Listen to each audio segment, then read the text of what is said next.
И додека министерот за транспорт и врски ги повикува да се вразумат и почнат да ги возат возовите, машиновозачите на домашна адреса добиваат отказни решенија поради одбивање за извршување на работните обврски.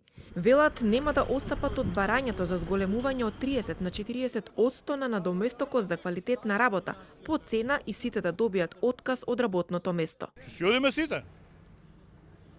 Ние сме веќе решени, договорени сме. Значи чекаме како што на тие 10 колеги денеска им се упатени и предадени отказните решенија, ние остануваме овдека и сите ги чекаме тие решенија да ни ги изготват и да ни ги дадат и нас. Слободно на кај ги дадат.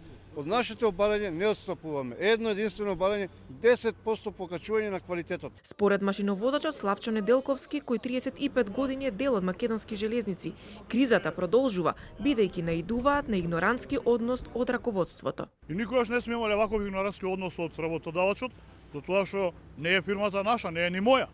Значи ние мора да заеднички да ги решиме, да ги надминуваме проблемите. Министерот за транспорт и врски ги обвини машиновозачите за нанесена штета од 9 милиони денари.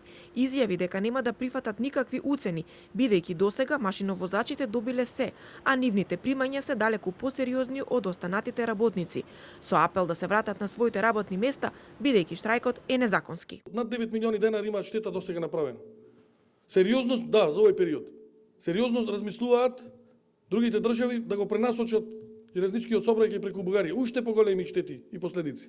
Како и Сугаревски и раководството на компанијата го оцени штрајкот како незаконски и информираше дека нема финансиски можности да се исполни поставеното барање, но оти редовно се исплаќаат платите и останатите обврски кон вработените.